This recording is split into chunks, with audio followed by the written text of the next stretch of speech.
Erin thought briefly of the Varna, the Hindu ranking system. She recalled the Brahmins, the priests and the religious teachers, the Kshatras, the noble families and the warriors, the Vaishyas, the merchants and the businessmen, the Shudras, the laborers and the service providers. Finally, she thought of the lowest ranking members of the Indian society, the Dalats. They were also known as the Untouchables, a backward group of people who were excluded from the caste system. Each category in this elaborate system had its own rules and ways of life. The upper two classifications, the Brahmins and the Kshatras, were honorable and prestigious, and Murari obviously belonged to one of the two ranks. She also knew that all but the last group, the Dalats, were respected in his country. It wasn't until religious leaders and the government demonstrated a strong opposition against the ill treatment of the untouchables that laws were enacted and change became possible. Erin tightened her hands and made two fists. Yes, her family had migrated from the South after slavery, but their professional trade at that time had not been a matter of choice. They had worked the land and harvested crops out of absolute fear and blatant brutality. Her people had been captured, brought to this country, and sold. If any of them had become merchants or businessmen, then it had been because of their sheer talent and drive. She refused to apologize for them. Her history was full of amazing people, accomplished men and women. Erin's eyes were glued to the prince as she opened her mouth and the words rushed out. Do you consider me a Dalat? Am I defiled, unclean? Of course not. What are you talking about, Eri? I've never treated you like that. Not until now, she said, disagreeing with his statement. You cannot seriously believe that. Erin stared at him. I don't know what to believe anymore. Her declaration was in frustration. The cardiothoracic surgeon paused before speaking. Tell me, Murari, is there a princess in the story? A young woman who has suddenly attracted your eye? She judged his expression for several seconds and then made a distasteful sound with her mouth. She should have known that there was more to this story. Of course there was another woman involved. Listen to me, Ari. I am not making excuses. I am simply trying to explain. Stop lying. This is what you want. Admit it.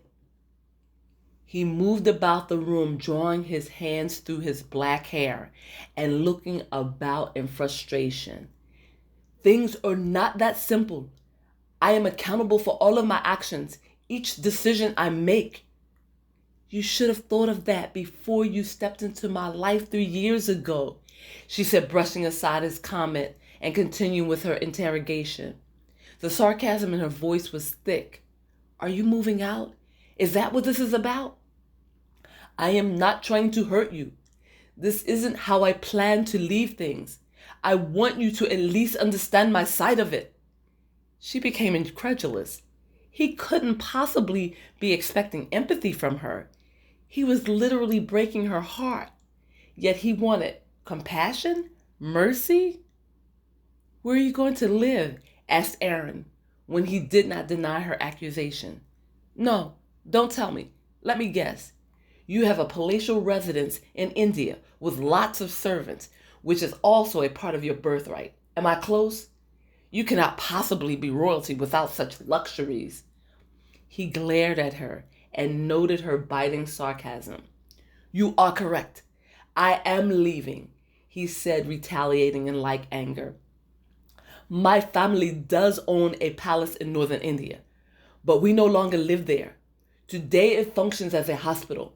When I complete my studies in the States, I will return to it, he declared. And as for princesses, the only ones in this tale are my sisters. I have 8 of them. Erin's entire body stopped moving, stopped breathing. What was he going to tell her next? If this were the 4th month of the year, she would have expected to hear April Fool. Although It was not the 1st of April. Erin was beginning to feel like a complete idiot. She did not have time for this madness. She had a right atrioventricular valve replacement in 2 hours. She could not surgically fix the one-way circular opening which was located between the first and second chamber of the heart. The tricuspid valve prevented a backflow of blood from re-entering the first chamber of her patient's heart. She could not do it in this state of mind. Erin thought of the problematic area of the fist-shaped organ which pumped blood through the 4 chambers of the heart. She needed to focus, to control the situation before it affected her surgical judgment. She visualized the blood moving from the right atrium to its right ventricle, and then being forced from the heart by a high arterial pressure, which allowed it to travel through the pulmonary arteries and into the right and left lung. There, the liquid tissue would then circulate through the pulmonary system and undergo a gastric exchange, releasing carbon dioxide and gaining oxygen in the lungs.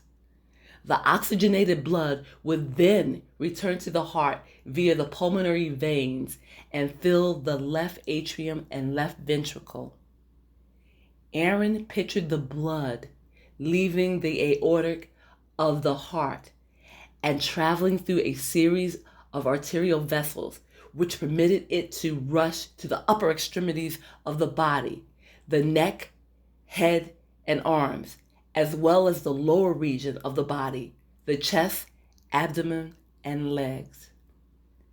The graphic image calmed her as she meditated on the continuous red stream of liquid running the 2 closed circuits of the cardiovascular system, the pulmonary and the systemic circuits. She envisioned the improved medical condition of her patient once the success of the operation was achieved. Erin raised her eyes to Marari and chose neutral words when she spoke. "All right, let's get this over with.